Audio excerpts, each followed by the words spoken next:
So, a lot of people like to think of the war on terror with this first graphic right here. You see the big green circle, and on the periphery is a small red circle. And a lot of people, let's just say the big green circle is Islam and the red circle are what we'll call the radical Muslims. We have notionally put that there for all planning purposes. I like to say it's an assumption, it's a conclusory assumption. We made a conclusion at the very beginning of the war that it's a religion that's been hijacked, and therefore we have decided that all we have to do is cleave the radicals from the mainstream. Okay? But what if, just what if, the people we are engaged in, they can actually draw on doctrines that are at the center of Islam? Well, what that could possibly mean, if it's true, is it would mean that the things we say thinking we're cleaving the radicals from the mainstream would actually have the effect of energizing the base. So what am I saying here?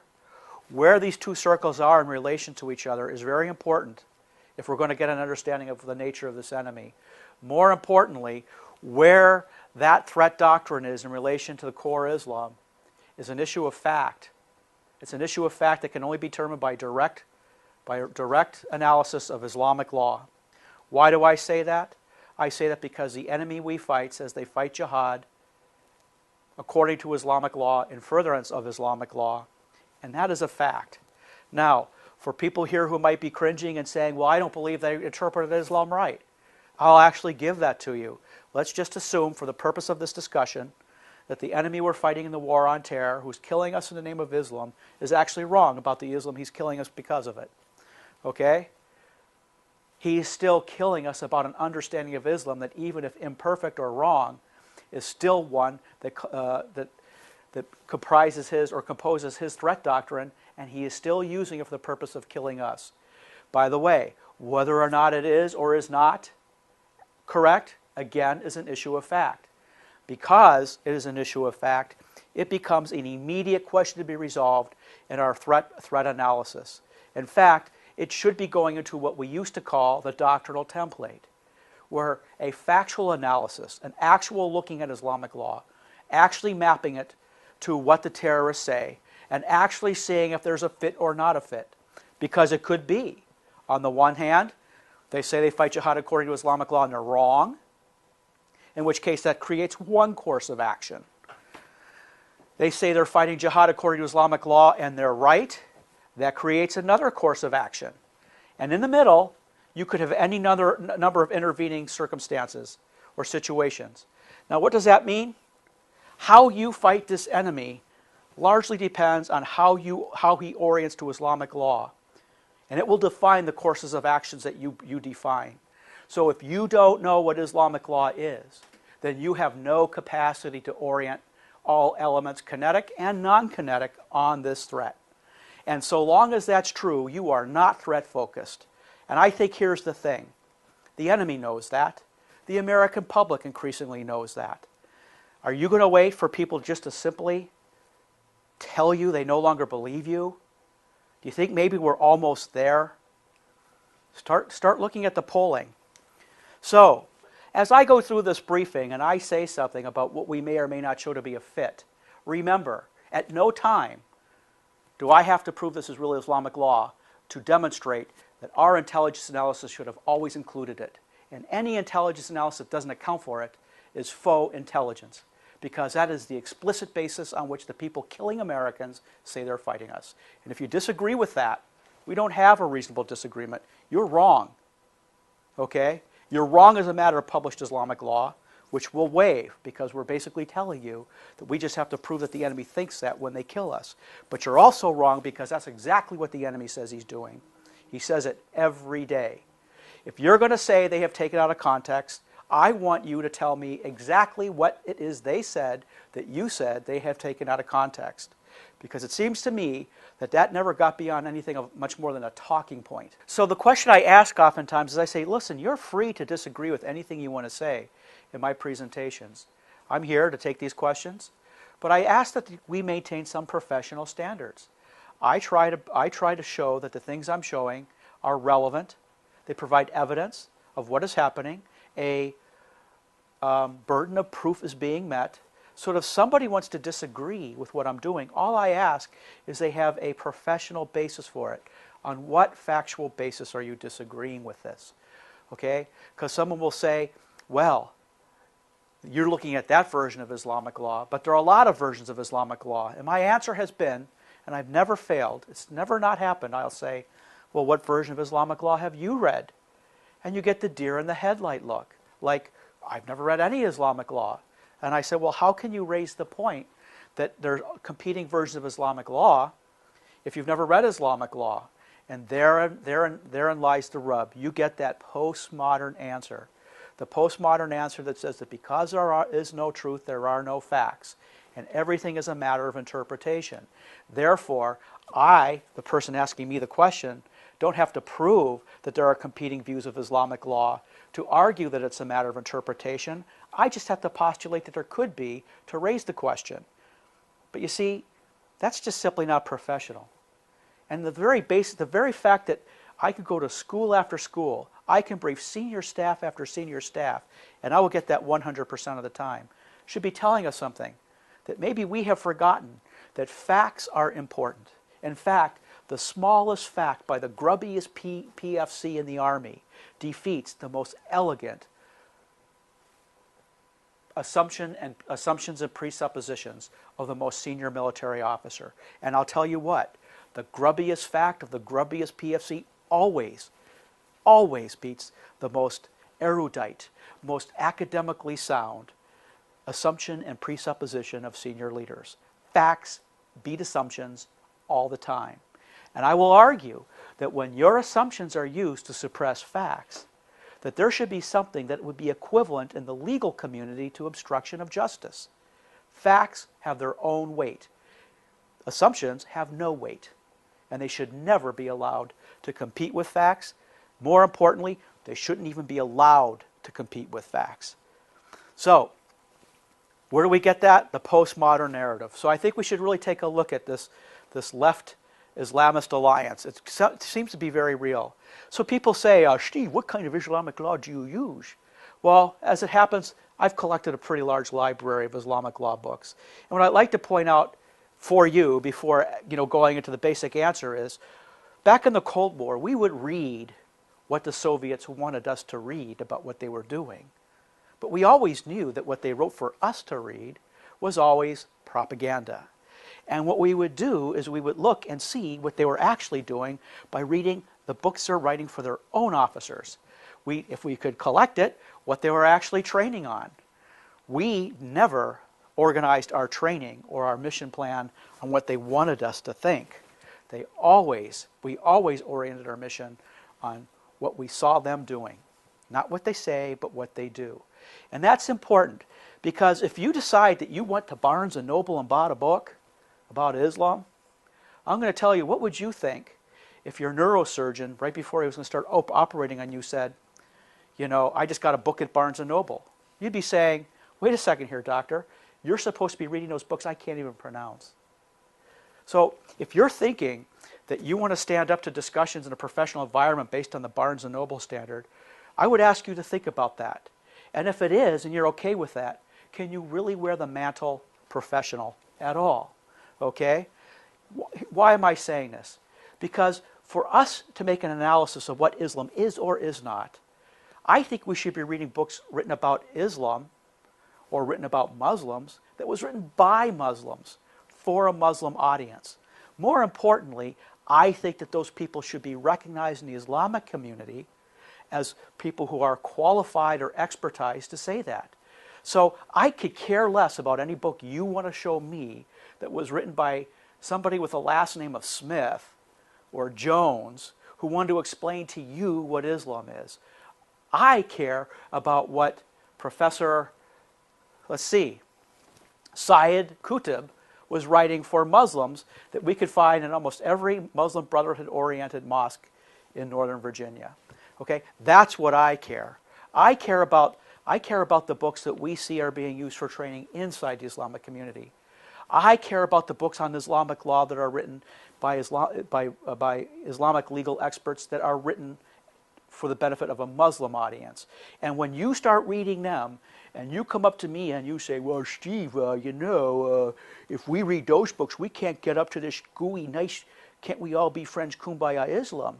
And I'll say, so you're going to revert back to that gooey stuff, right? That's right, because that's not what our mission is. Our mission is to get along. And my answer is, I thought our mission was to win the war. Okay?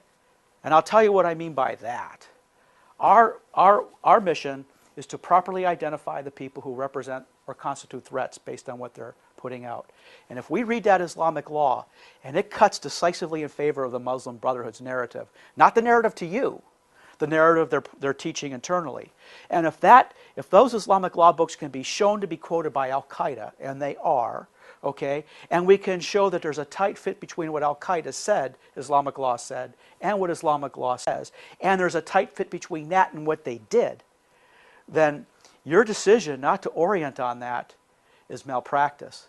And if people die in engagements because of that, the question loomingly is going to start becoming, did they die because of the fortunes of war?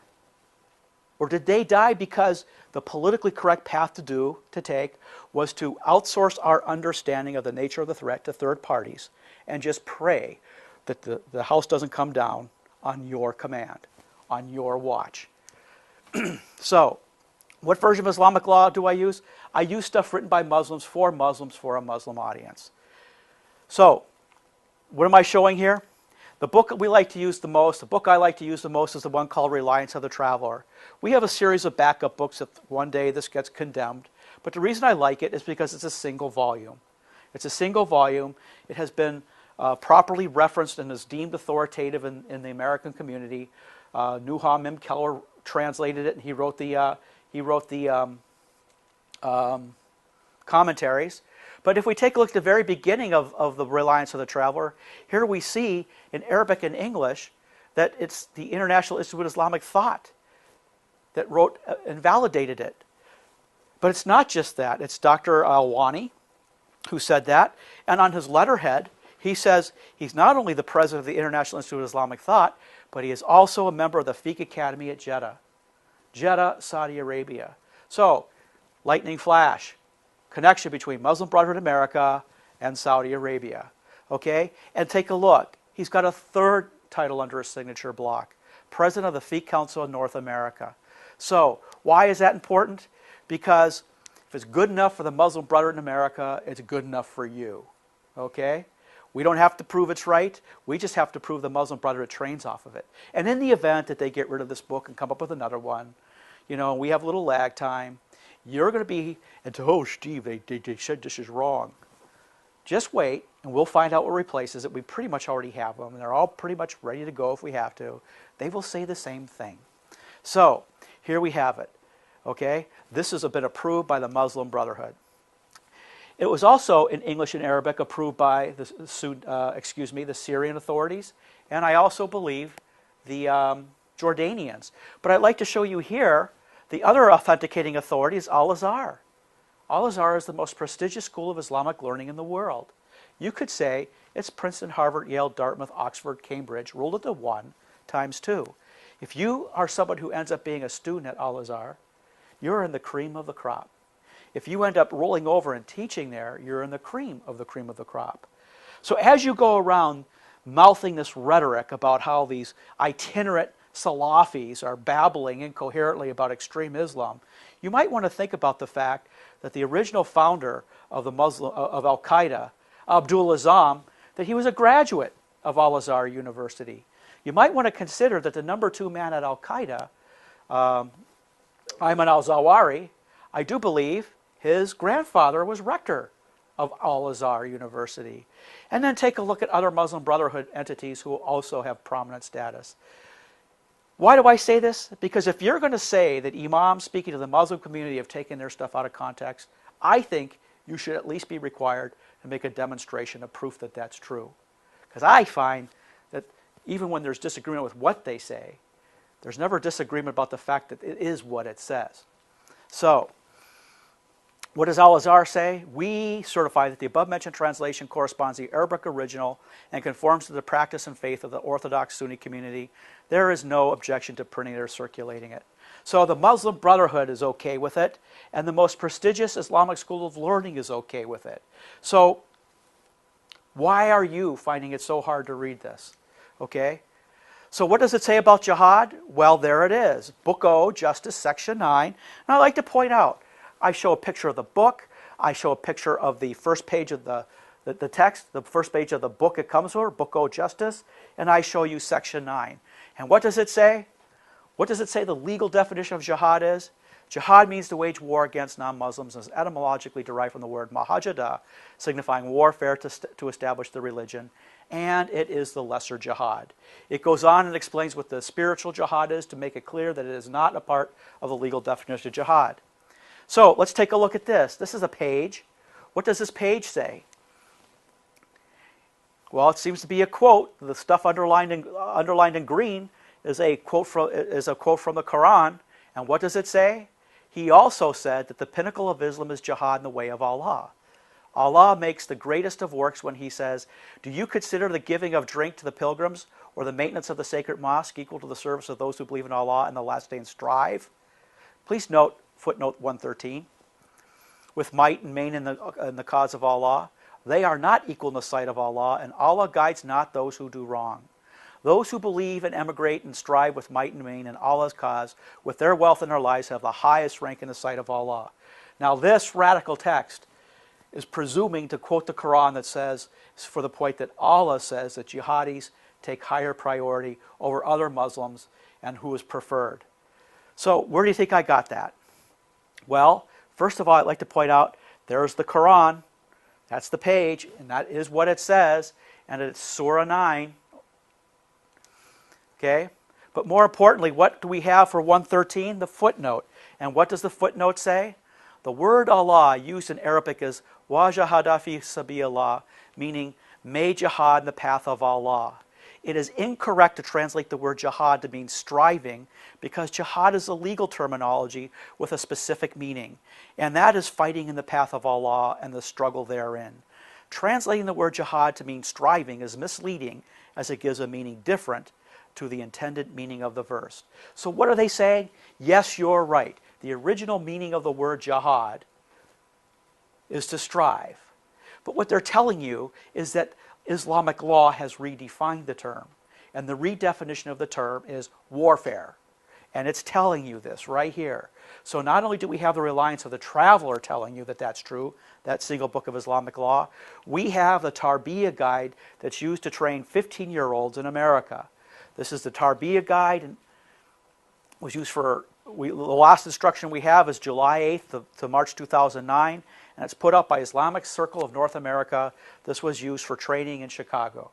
So, is a Tarbiyah guide used to train Muslims inside mosques in America? Yes.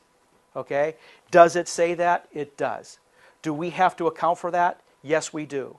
If those kids reading this become jihadis and kill us, but it turns out they're wrong, do you get to come back to life? Do all the people who died in World War II at the hands of the Germans come back to life because they were wrong? I'd just like to ask. Let's take a look at this book. Because remember, International Institute of Islamic Thought said that that book of Islamic law was okay. Well, look at this. Peace and the Limits of War was written by a man named Louis Safi. Louis Safi wrote this book as a member, as a senior director, I do believe, of the International Institute of Islamic Thought. Okay? See? Same entity. And how does Louis Safi define jihad? Well, of course, jihad means to wage war against non-Muslims. Okay? And what does the 1990 explanatory memorandum say? The one that was admitted in evidence in the Holy Land Foundation trial? It says the Ikhwan, the Muslim Brotherhood, must understand their work in America as a kind of grand jihad in eliminating and destroying the Western civilization from within and sabotaging its miserable house by their hands and the hands of the believers so that it is eliminated and Allah's religion is made victorious over all other religions. So that would be the precursor to CARE. That would be ISNA. That would be the Fiqh Council of North America. That would be the Muslim Student Association. That would be ISNA. I would just like to know, now you know why Congress decided that they didn't want our FBI getting their advice on how to fight the war on terror from people who have this as their doctrine. I think that Congress might have something there. Did you know that that's who those people are? And did you know that that was evidentiary and served into a federal court as evidence? If you did, why are you talking to these people? If you didn't, why don't you know? So, what is the motto of the Muslim Brotherhood? Well, not the motto, but what do we have from the founder of the Muslim Brotherhood, Hassan al-Banna? It is the nature of Islam to dominate, not to be dominated. Does this sound like a religious statement? I have heard that people in the FBI have been ordered to strike language like this because it's a violation of the First Amendment. I mean, I can't believe that. Oh, you can't say that. You can't put that in your work product. Well, why can't I? Doesn't look like a religious statement to me. It looks like a political statement. It is the nature of Islam to dominate, not to be dominated, to impose its law on all nations and to extend its power to the entire planet. Can I just redefine what I want to do as a religion and do whatever I want?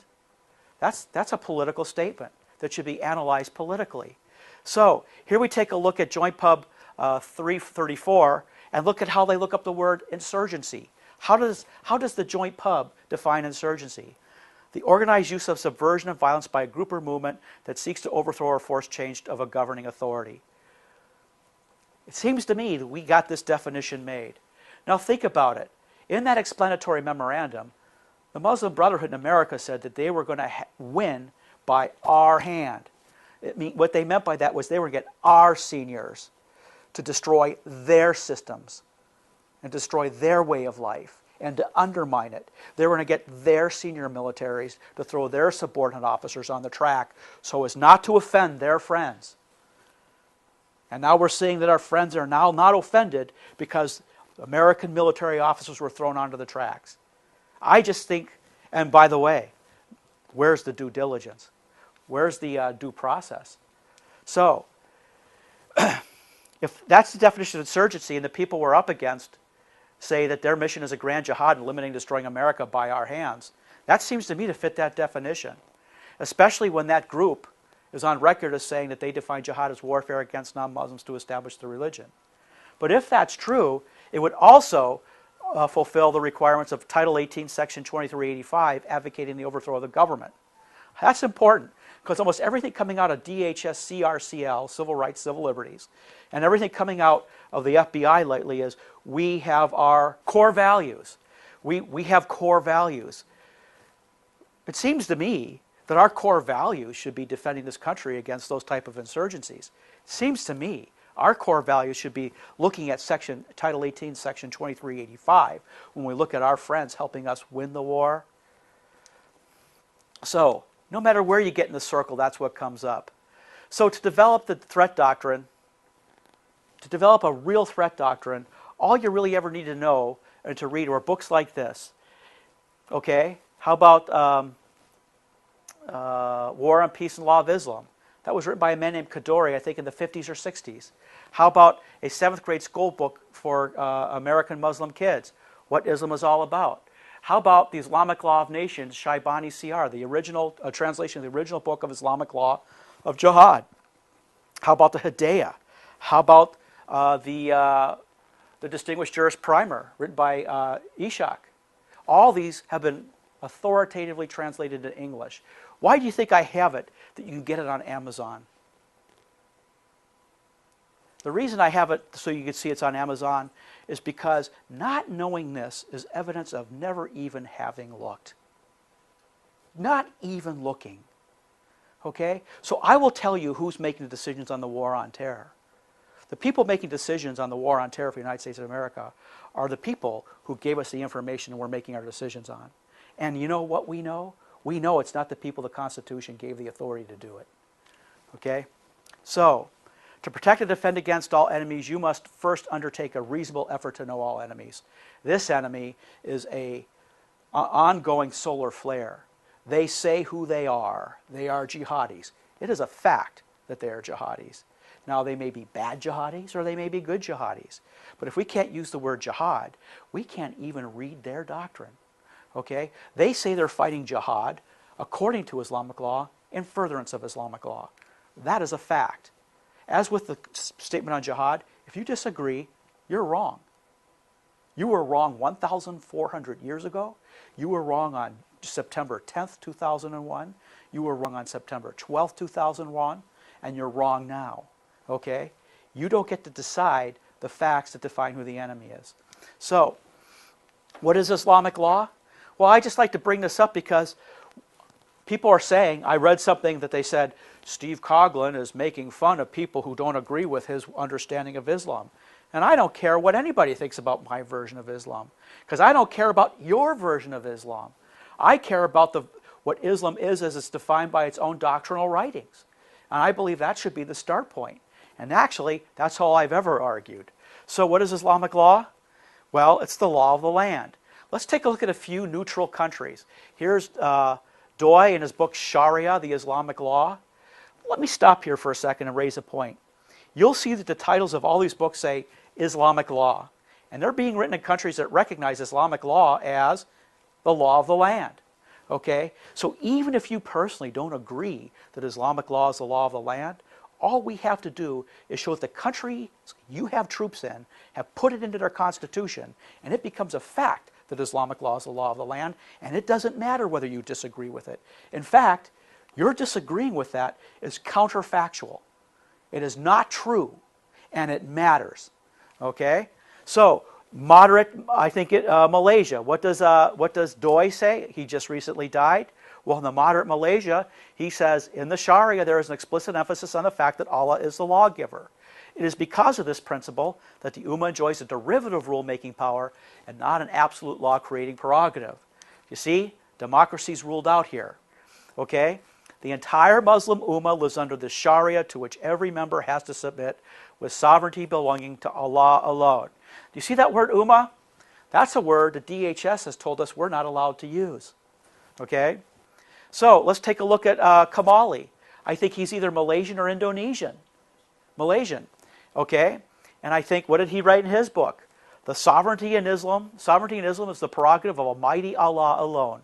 It is neither the will of the ruler nor of any assembly of men, nor even of the community as a whole that determines the values and laws which uphold those values. The sovereignty of the people, if the use of the word sovereignty is appropriate at all, is a delegated or executive sovereignty only. Okay, so now we have two different books of Islamic law. And you see, it doesn't say the principles of Islamic jurisprudence in the theology of Islam. It says Islamic law, Islamic jurisprudence, Sharia. They're writing law as people who belong to Islamic schools of law for the purpose of it being executed as law. Okay? So, Kamali also rules out democratic principles. Here we have Niazi. He's a professor in Pakistan. He got his LLM, I think, from Michigan State University or somewhere in Michigan. So he's very familiar. Many of these people are very familiar with our legal system. In fact, they are multiples more knowledgeable about our legal system than we are of theirs. In fact, most of the officers in the AOR, officers in the Middle East from Muslim countries, have an order of magnitude better knowledge of our military because they send their best officers to our schools than we do of theirs. If you want to talk about who has information dominance in this war, it is not us. Remember, we're being told we can't even read their books. And if we do, we have to make up words to say what they are. Okay? Because we're not allowed to say what they said when they said what they were, when they said why they were killing us. We would not get promoted. Islam is generally acknowledged, Niazi said in his book, The Methodology of Ijtihad. He says, Islam is generally acknowledged as a complete way of life, and at the core of this code is the law of Islam. No other sovereign or authority is acceptable to the Muslim unless it guarantees the application of these laws in their entirety. Any other legal system, however attractive it may appear on the surface, is alien for Muslims and is not likely to succeed in the solution of the problems. It would be doomed from the start. So here's a question before I read on here. Any other legal system, however, unless it guarantees the application of these laws in their entirety. Here's the question. We basically were on the hook for the constitutions in Afghanistan and the Constitution of Iraq. Well, if we wrote constitutions that really brought democracy, we would bypass that rule, because that rule says that you only have faux democracy, because it would yield to Islamic law, or we wrote constitutions that give effect to this language, which means that by any understanding of democracy up until the time we had our war planners try to write constitutions in the last 10 years, okay, these constitutions aren't worth the paper they're written on. One of those two will kind of bear out here. A comprehensive, please listen, a comprehensive application of these laws, which flow directly or indirectly from the decrees of Allah, would mean that they should regulate every area of life, from politics to private transaction, from criminal justice to the laws of traffic, from ritual to international law, and from the laws of taxation and finance to embezzlement and white-collar crime. So here's what I'm getting at. Does that look like theology to you, or does that look like law? Okay? If you don't know that that is law, how can you talk about what the Pakistanis are or are not doing? Especially if you ruled out this basis for their legal system that they clearly said was a part of their legal system. And of course, it rejects democracy. So let's take a look at this. This is from a book, Islam, a Sacred Law. And what does it say? And since the Sharia is understood as a law with God at its center, all law comes from Allah, it is not possible in principle to limit the Sharia to some aspect of human life and leave out others.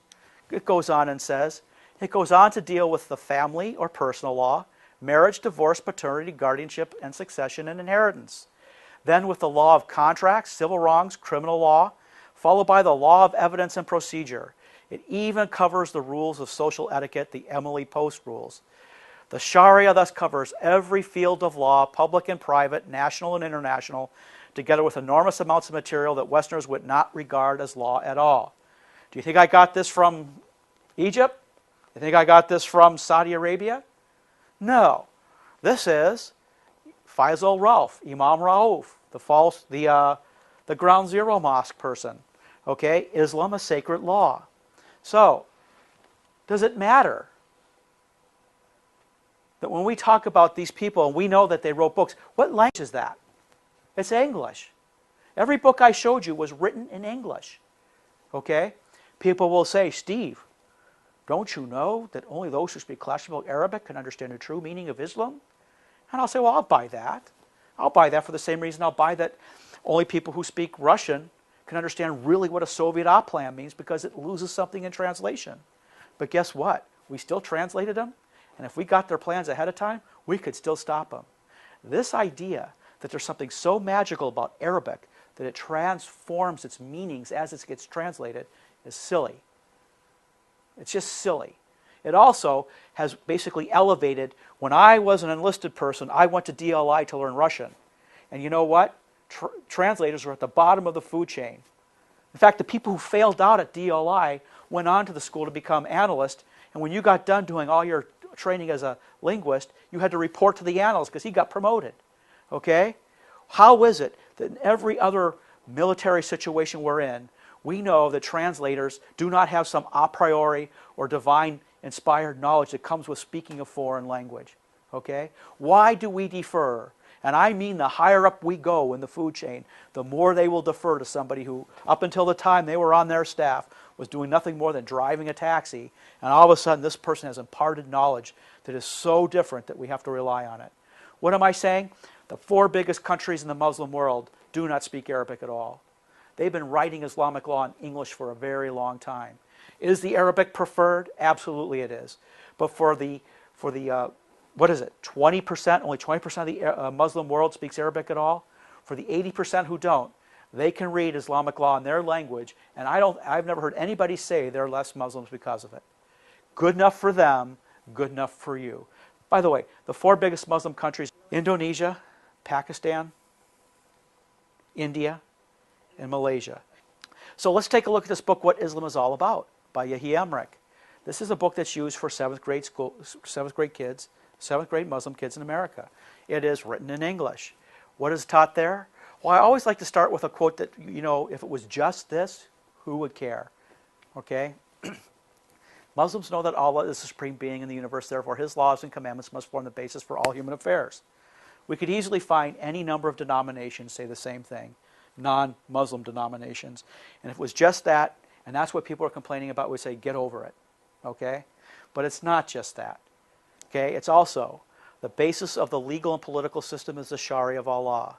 So, 7th grade kids in America are being told the basis of the legal and political system in the United States is not the Constitution, but the Sharia of Allah. Get ready, that's a fact. Okay? So, its main sources are the Quran and the Sunnah. Muslims dream of establishing the power of Islam in the world. Finally, let me just give you this quote. The law of the land is the Sharia of Allah. So, what do we know? How many times, I can't tell you how many times I've heard, Steve, just because you can show that it's in Islamic law, that's not what the average person knows. And we say, well, I can't get into what the average person knows, but we can go get the school books that are used for instruction. And the school books used for instruction, and I got this at the bookstore associated with Dar al-Hijra Mosque, says the law of the land is the Sharia. And by the way, Dar al-Hijra is in Virginia. Okay? That's America. And I will tell you, if you took an oath to protect and defend the Constitution, you took an oath to protect and defend the Constitution because any other legal system declaring its sovereignty in this country. And if you're having a hard time with that, maybe you should go back to your 7th grade civics class.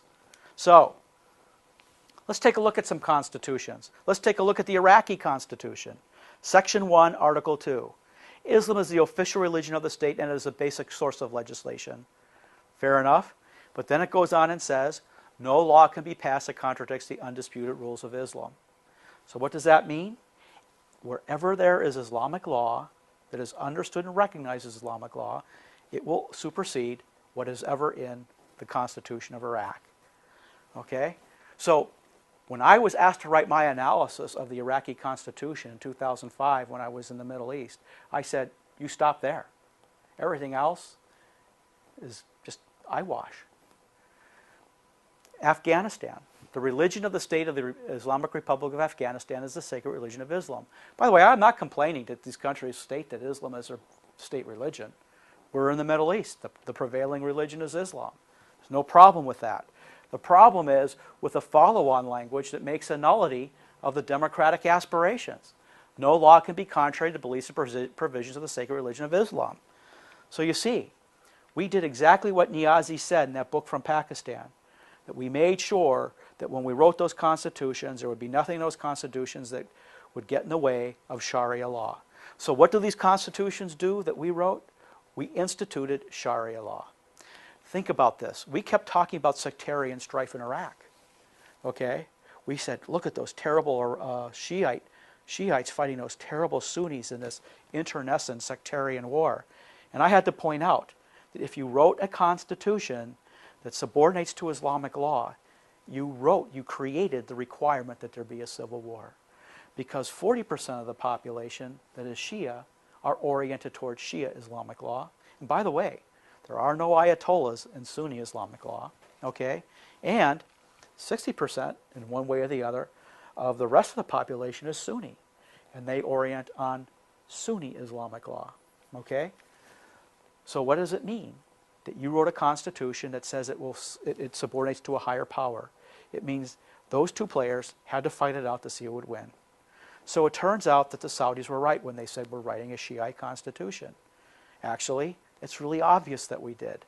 So, doesn't this mean Al-Qaeda's long-term objectives were met to the exclusion of U.S. objectives in the constitutions we drafted? Doesn't it really mean that when these were ratified, I think in 2005, the war was over? Because the strategic objectives were on the side, were Al-Qaeda's. So let's take a look at some other Arab constitutions. Syria, Article 3, Section 2, Islamic jurisprudence is the main source of legislation. You may ask, Steve, but they don't follow Islamic law. And I'll say, you may be right. I think that's why the Muslim Brotherhood says they're in violation of their constitution. Now you'll say those Muslims are radical because they accuse Syria of not following their constitution. But I would argue that they're right. From the Egyptian constitution, I have not updated this. This is during the Mubarak period. Islamic jurisprudence is the principal source of legislation, Part 1, Article 2. So when radical Muslims in Egypt were saying that Egypt is not following the Constitution, were they right? Absolutely. So think about this. Everybody has said 10% of the population are extremist, and the 90% are not extremist. What happened is someone drew a normal curve. Okay, they said on one tail are extremist here and extremist here, and they have supporters. Really what they did was they took the normal curve from the Cold War and they erased right-wing extremists and they erased left-wing extremists and they wrote it in and they said, that's where extremism comes. And in the middle is moderate Islam. Okay? And at many times I've had to try to explain to people that it's the data points that define the curve, not the curve that defines the data points. Why do I bring this up? Because when they had the election, what do they call it? Pardon? Parliament election? No, not the parliamentary election, where they just had a sensing of the public in like May, a year ago, or March. They like a plebiscite? A plebiscite. When they had a plebiscite in Egypt, just like they did with the Palestinians about 5 years earlier, what happened? 77% of the population voted in favor of the same Islamic law that Al-Qaeda says they're fighting to institute. Now, if you take out the fact that about 12% of the population is not Muslim, Coptic Christians, you're close to 90% of the population of Egypt in favor of Sharia law. Now, of course, people will say, well, Steve, half of them don't even know what it is. Well, that may be true. Half the people who voted for Hitler probably wish they hadn't soon thereafter. But did they vote for him? They did. Was he brought to power? He did. Am I comparing Hitler to the Muslim Brotherhood? No. I'm just pointing out that did 90% of the Muslim population in Egypt, plus or minus a couple points, vote for Sharia law as understood by Al-Qaeda as their objective? Yes. But if that is true, then they're for the Sharia law that initiates the form of jihad we're fighting. Okay? But that also means this. Our 10% are radical is exactly 180 degrees wrong from the election results we have in Egypt, which incidentally mirrored the same election results we saw with Palestine when they put Hamas in charge. What do we hear? Oh, there were many reasons to explain this, Steve, and if you give me a year, I'll come up with a whole bunch of them, because what we're not going to do is ever say that this had something to do with the fact that they were Salafi Muslims running as Salafi Muslims, and that Muslims would vote for Salafis, because that is not in our war plan, and we will make something up if it kills us. So why don't we know this? There's the duty to lie. This is from Wayne Galthrop's brief. He's the person who's catching a lot of fire. He gave this back to me. I saw this brief back in 2004, maybe somewhere around there. He said taqiyya is a concept based on, how many people here have ever heard of taqiyya? Because I actually think it's an overused phrase. I think it's because taqiyya is something that oozes a tactical requirement, whereas I think there's something more strategic that we're up against. But let's just start with taqiyya. Taqiyya is a concept based on Quran 328 and 16106, as well as Hadith, Tafsir literature, and judicial commentaries that permit and encourage precautionary dissimulation as a means for hiding true faith in times of persecution or deception when entering the enemy camp. Taqiyya has been used by Muslims since the 7th century to confuse and split the enemy. One result is the ability to maintain two messages, one to the faithful, while obfuscation and denial is sent and accepted to the non-Muslim audience. I want you to remember that, because I think what we're going to find, now, it was written before Galthrop wrote this, but it didn't come into evidence until 2008, that this is almost a paraphrase of something we're going to see. Okay? More than just a Shia tradition. So, it has been an active element of CARE from its inception as a Hamas entity organized for disinformation. What I like? Council on American Islamic Relations. What I'd like to point out here is here's the list of unindicted co-conspirators. And here, number 43 is Omar Yahya. And incidentally, CARE itself was named as an unindicted co-conspirator. Omar Ahmad was one of the founders of CARE. Why is this important? There he is right there. Because this is a government exhibit in the Hoyland Foundation trial. It's called the Philly document, I think it's called, when they bugged a hotel in Philadelphia in 1993. So let me make it clear. The Justice Department used this document to prosecute these people when the FBI bugged a room in 1993 because they knew they were Hamas, when Hamas was identified as a terrorist organization. So, what do we have here? Government exhibit. What does Omar Ahmad say? I believe that our problem is that we stop working underground. We will recognize the source of any message which comes out of us. I mean, if a message is publicized, we will know. The media person among us will recognize that you send two messages, one to the Americans and one to the Muslims. Seems to me like Galthrop had it exactly right. But more importantly, as they went on and formed the IAP, and then from the IAP they formed CARE. It's Islamic Association for Palestine, which was indicted, which is a designated Muslim Brotherhood front group in the explanatory memorandum. Okay, so what we have here is from the very beginning, and at all times we have known exactly what CARE was. Okay, so much so that the FBI would wiretap that meeting, and the Justice Department, the very Justice Department working with these people, would use that as evidence to throw them into jail. So remember it says based on a couple of Quran verses? Well, here's one, Quran verse 328. What does Quran verse 328 say? Remember, Quran is the word of Allah. Let not the believers take the disbelievers as friends instead of believers, and whoever does that will never be helped by Allah in any way, unless indeed you fear a danger from them. And Allah warns you against himself, and to Allah is the final return. So, how do we know what that means, and how could that be used to validate takfirism? Well, what we do is we go to what they call tafsirs. Tafsirs are, you could say, explanations for what a verse means in the Quran that have the weight in Islamic law that you could say a note in the U.S. Code would have in the U.S. Code annotated. Okay? There are commentaries that are themselves quoted for their authority in Islamic legal documents. So how does Ibn Kathir, and by the way, Ibn Kathir is considered one of the most authoritative. That's why his abridged 10-volume set is available in most mosque bookstores or mosque-associated bookstores. And what does it say? Well, what does it say? It says, by the way, here's the entire explanation from Tafsir Ibn Kathir, so you understand I didn't take anything out of context. Allah prohibited his believing servants from becoming supporters of the disbelievers or to take them as comrades with whom they develop friendships. And what is that line? Unless indeed you fear a danger from them? In this case, such believers are allowed to show friendship to the disbelievers outwardly, but never inwardly. Now, I want to point something out. It's going to quote Bukhari. Bukhari is considered the most authoritative hadith scholar in the Islamic world. His materials is considered second only to the Quran in authority. Don't believe me? Get the books. I think it's a 4, 5, 6 volume. I think it's 8-volume set. And read the back cover. It says second only to the Quran in authority. So if I'm wrong, the book is wrong. By the way, it's published by Dar al-Salam out of Saudi Arabia. So what does it say? What does Bukhari say? We smile in the face of some, although our hearts curse them. So this is what they say is one of the Quranic bases for dissimilating against non-Muslims. So let's take a look at modern Islamic law. Remember that book, Reliance of the Traveler? Well, what do we have here? We have Book R, Holding One's Tongue, and a section called Giving a Misleading Impression, R10.0. So what does it say? It says,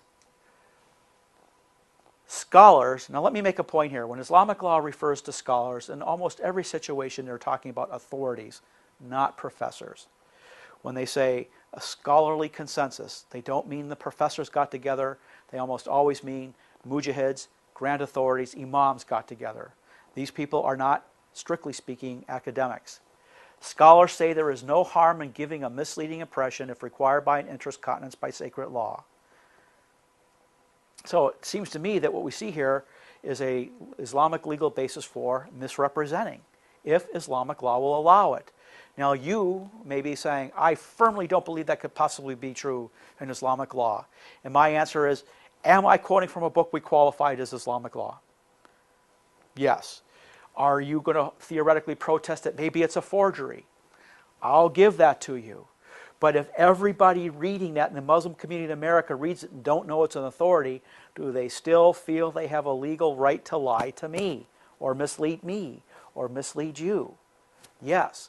So how do you know? First of all, we need to take this into account precisely because it's in play.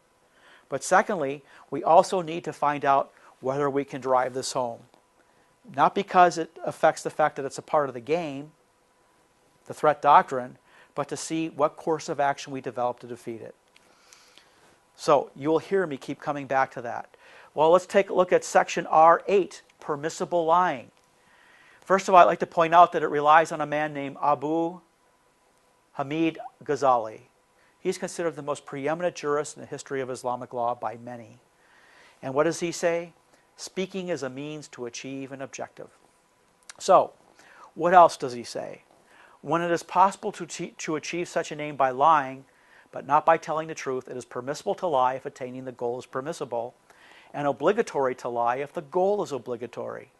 So, the question becomes, are all members of the Muslim Brotherhood required to try to bring Islam to the United States? And the answer is, it's in their mission statement. So, in the book of Islamic law that they ratified, fit for publishing in America, are they saying that if the only way to do it is to lie to you? Are they obliged to lie to you by telling the truth? And the answer is, according to this, yes. Okay? Now, it is a fact that that's what that says. And it is wrong to discount that just because it doesn't work for you. So, I like this next phrase because it's one of the few times I've actually read religious, strictly speaking, religious considerations in the application of Islamic law. But it is religiously more precautionary in all such cases to employ words that give a misleading impression, meaning to intend by one's words something that is literally true in respect to which one is not lying, while the outward purport of the words deceives the hearer. It's better to deceive than to lie. Excuse me. It's better to mislead than to lie. So, how can we guard against that? Well, I think the first thing we do to guard against it is to know that at any given time, anybody beholden to this book of Islamic law may feel beholden to this rule. Am I calling people who are Muslim liars? No. Do I think Muslims are liars as a class? No. Do I think the Muslim Brotherhood might believe they're beholden to this? Yes. They may well be. Remember, they signed off on this book of Islamic law. So did Al-Azhar. So did the Saudi Arabians. So did the Jordanians. So did the Syrians. So, who does this apply to? It applies to anybody who would be the object of an information campaign. If an enemy has concluded that they cannot win a war in the kinetic battle space, then it is rational for us to conclude they might want to win it in the non-kinetic information battle space. So anybody whose decisions could be turned in the war should understand that they are the object, they are easily in the zone for people who would be the object of a hostile information campaign. So, let's see if we have any other quotes here. Giving directions to someone who wants to do wrong. What does it say here? It is not permissible to give directions and the like to someone intending to perpetrate a sin because it is helping another to commit disobedience. A sin according to Islamic law. So, who could this apply to? Well, it says, giving directions to wrongdoers includes one, showing the way to policemen and tyrants when they are going to commit injustice and corruption. Well, it seems to me then, law enforcement should understand that they're a primary object of this directive. What's your source, Steve? I just read it to you. Well, just because they said it, that doesn't mean that's what they mean. I swear if I had $1 for every time I heard that. So, let's put this in practical use. Let's go back to the King hearings. Congressman Peter King pulled out this ad from CARE on their webpage, build a wall of resistance, don't talk to the FBI. Now, some will say, why would CARE tell people not to talk to the FBI? And I would say, oh, it's really simple. It's against Islamic law. How do you know? Well, I just read it to you. Okay? Steve, it can't be that simple. I said, it's not any more difficult than that. Straight line execution or application of the law to the world. Well, why would you think they would do that? Well, because as a Muslim Brotherhood entity, they're committed to implementing and spreading Islamic law. It's in their mission statement. So, simply implementing the law of the land. By the way, I have a number of examples like this. I'm cutting it short here. But when CARE tells Muslims not to talk to the FBI, they are simply giving effect to an Islamic legal standard, okay, that the American Muslim Brotherhood seeks to impose This is the Holy Land Foundation document, the explanatory memorandum, stamped as evidence.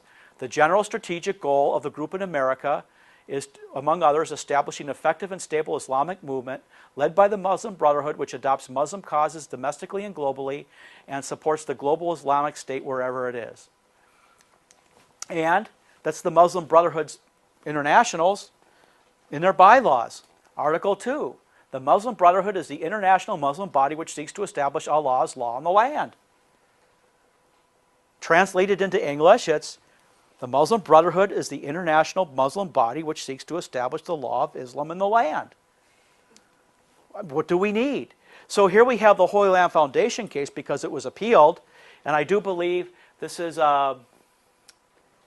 Judge Solis, because the Fifth Circuit also upheld this when they appealed again. Finally, CARE, Nate and ISNA asked the court to strike their names from the public documents filed or issued by the government. The government has produced ample evidence to establish the association of CARE, ISNA, and Nate with the Holy Land Foundation, the Islamic Association for Palestine, and with Hamas. The evidence is nonetheless sufficient to show the association of these entities with HLF, IAP, and Hamas. So, we're saying that these people have associations with the Muslim Brotherhood, specifically as it relates to this discussion, Hamas, which is a designated terrorist. Now, it's a fact that that's true. It's a fact that a court has upheld that. Okay? That is why Congress said, we don't want you talking to them. Why are you talking to them? And why are you talking to them and in the process tossing some officers to the curb on foreign news media? So, there you have it. Do you see how easy this is if we decide to do factual analysis? So what is the Muslim Brotherhood's motto? Allah is our objective, the Prophet is our leader, the Quran is our law, jihad is our way, and dying in the way of Allah is our highest hope. Okay?